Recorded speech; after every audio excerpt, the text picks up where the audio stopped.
Pendidikan Diniyah Takmiliyah Awaliyah atau PDTA yang dulunya bernama MDA lebih dikenal oleh masyarakat Bengkalis khususnya dengan sebutan sekolah mengaji atau sekolah Arab.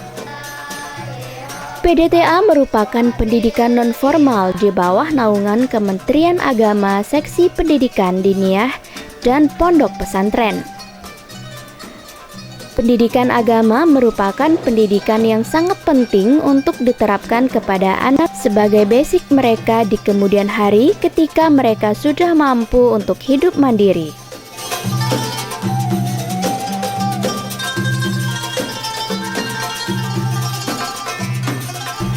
Seberapa jauhkah perjalanan pendidikan yang berbasis agama ini dalam kancah pertarungan zaman global dan teknologi?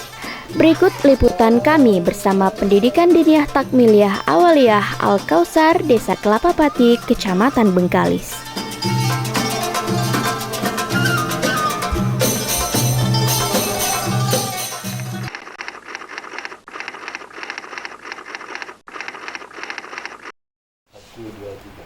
Pada awalnya, sebelum dibentuk Madrasah Diniyah Awaliyah, pengurus masjid telah melakukan pendidikan-pendidikan awal untuk para anak-anak yang berada di masjid, yang dimana di situ diajarkan tentang mengaji, pelajaran-pelajaran agama. Kemudian setelah beberapa tahun kemudian melihat kondisi murid yang sudah banyak, maka pada tanggal 17 Oktober 1992 dibentuklah Madrasah Diniyah Awaliyah yang sekarang berubah namanya menjadi PDTA. Jadi sudah hampir 22 tahun berdiri Madrasah Diniyah Awaliyah ini yang terletak di Jalan Pembangunan 1, Desa Kelapa Pati, Kecamatan Bengkalis. Pada waktu itu ditunjuklah Bapak Syahdan Hamid sebagai kepala madrasah sampai tahun 2008 yang kemudian jabatan kepala digantikan oleh Bapak Muslim Syamsuddin. Dan tahun 2002 akhir terjadi kembali pergantian kepala. Maka pengurus pada waktu itu ketuanya adalah Bapak Jumali SAG menunjuk saya sebagai kepala PDTA Al-Kausar.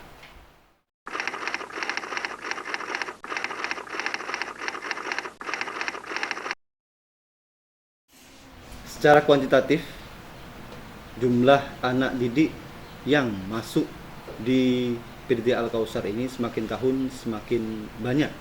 Pada tahun 2008 sampai 2012 berjumlah 10 sampai 11 rombel. Dan pada tahun 2013 sampai sekarang bertambah menjadi 12 rombel dengan total siswa-siswi 335 siswa. Jadi keinginan masyarakat berdasarkan perkembangan PDTA Al-Kausar ini, masyarakat sangat mendukung dan sangat antusias untuk memasukkan anaknya ke PDTA Al-Kausar.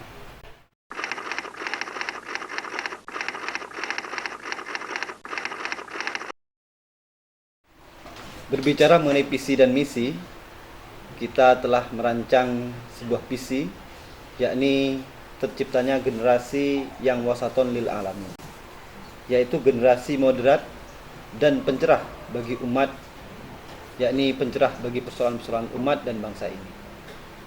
Dan misi kita diantaranya adalah pendidikan yang agamis dan Qur'ani. Kemudian yang selanjutnya adalah pengamalan syariat dalam bentuk ibadah dengan baik dan benar.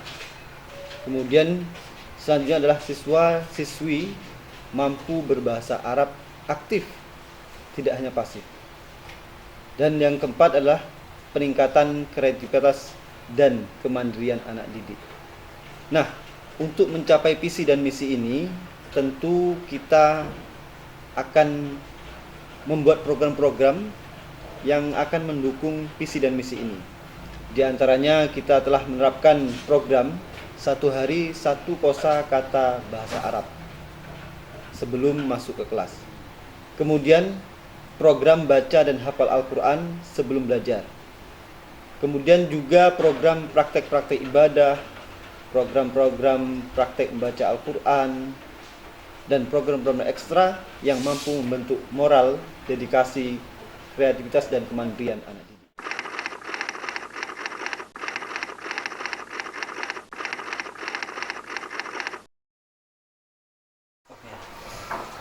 kurikulum yang digunakan di PDTA Al-Kausar ini tentunya kita mengacu dengan kurikulum yang ditetapkan oleh Direktorat Pendidikan Diniyah dan Pondok Pesantren, Direktorat Jenderal Pendidikan Islam Kementerian Agama Republik Indonesia.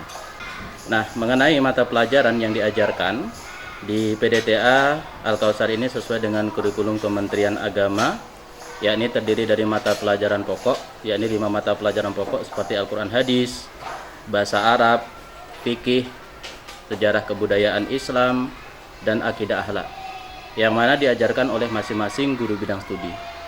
Nah, selain kurikulum Kementerian Agama, di PDTA Al-Kausar ini juga menggunakan kurikulum yang dikembangkan oleh sekolah itu sendiri dengan menambah beberapa mata pelajaran tambahan seperti mata pelajaran Nahwu Shorof, kaligrafi, praktek ibadah, hafalan surat-surat pendek, dan materi tambahan lainnya yang berkaitan dengan skill dan minat daripada siswa itu sendiri.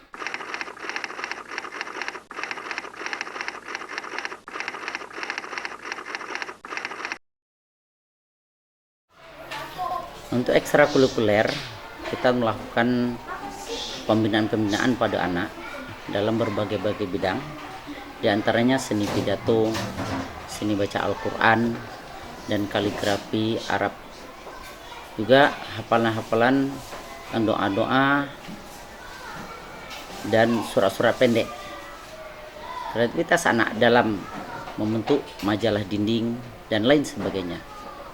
Namun ada beberapa hal kegiatan yang saat ini sedang vakum disebabkan karena terbentur dengan dana dan minat anak juga.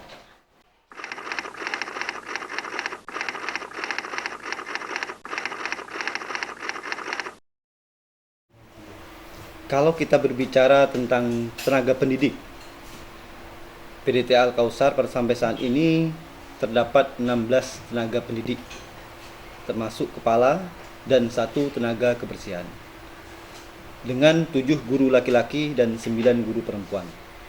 Rata-rata mereka adalah guru yang sudah memiliki ijazah strata 1. Dengan jumlah siswa 335 dibandingkan dengan guru yang hanya 16, maka masing-masing guru memegang anak 22 anak. Kalau ditanyakan apakah ini efektif, menurut saya belum bisa efektif. Sebetulnya kita ingin menambah guru baru untuk bisa memenuhi kebutuhan kita terhadap guru. Namun kita terbentur dengan pendanaan. Memang kita telah dibantu oleh pemerintah daerah Bengkalis honor untuk guru yang nilainya sejumlah Rp600.000. Itu pun tidak tiap bulan kita menerima. Yang menerima honor dari pemerintah daerah ini sejumlah 13 guru, sedangkan yang 3 lainnya masih ditanggung oleh madrasah. Dengan honor madrasah berkisar 250.000 sampai 350.000, ini kita perhitungkan sesuai dengan jam mengajar, dibandingkan dengan kondisi hidup di Bengkalis secara normal, maka Pak Guru dan Bu Guru saya yakin hanya bisa bertahan hidup 1 minggu. Memang ini dikatakan amal atau ibadah. Namun jika kita lihat secara detail bahwa kebutuhan terhadap sandang dan pangan, ketika perut keroncongan, ketika anak menangis minta susu, maka ibadah itu justru tidak akan bisa maksimal dilakukan. Namun kami sepakat bersama guru-guru lain tidak akan menjadikan pendidikan anak dinomor 2-kan.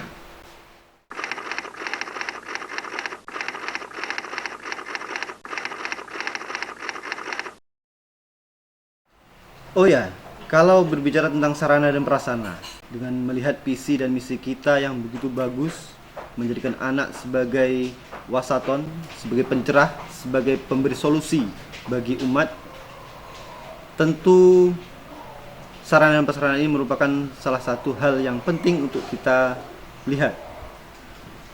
Di DTA Al-Kausar, di PDTA Al-Kausar ini, jangankan sarana penunjang belajar, sarana belajar saja dengan kenyamanan yang bagus, kita sangat bersyukur. Namun sampai saat ini kita lihat bersama di madrasah di DT Al-Kautsar ini masih banyak konsen dan jendela yang sudah rapuh. Dan kekhawatiran kita adalah anak-anak yang belajar di tingkat atas. Tentu ini sangat membahayakan keselamatan anak didik. Untuk itu kita telah memprogramkan bersama bendahara sekolah, kita tiap bulannya harus menabung 1 bulannya minimal 1 juta rupiah. Alhamdulillah sampai saat ini lebih kurang 2 tahun kita telah mengumpulkan uang untuk rehab ringan ini sejumlah 22 juta rupiah. Nah, sedangkan dana yang kita butuhkan untuk merehab konsen dan jendela itu berkisar lebih kurang 65 juta rupiah. Tentu ini sangat kurang apabila kita kerjakan. Namun, untuk itu semua kita tetap akan melaksanakan rehab seadanya, sesampai mana saja nanti akan kita laksanakan perehaban. Kita sudah beberapa kali melakukan permohonan baik itu kepada pemerintah daerah dengan penganggaran APBD tahun 2013 dan 2014, namun sampai saat ini belum ada tanggapan. Namun kita semua sepakat dengan guru bahwa ini tidak akan menjadi halangan bagi kita untuk melakukan proses belajar mengajar dengan baik. Dan setelah ini semua tercover, sudah tertutupi, jendela konsen sudah kita perbaiki, kita akan konsen kembali pada pendanaan fasilitas belajar yang lain.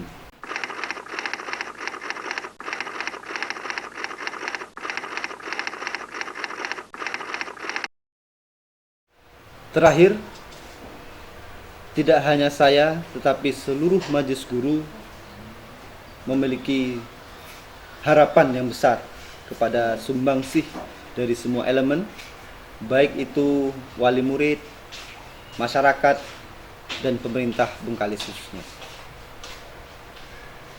untuk bisa andil dalam pendanaan rehab dan pemenuhan fasilitas belajar. Karena ini adalah bentuk amal jariah yang akan menjadi bekal kita di akhirat nanti, yang nilai ibadahnya, pahalanya tidak akan putus sampai gedung ini tidak digunakan lagi.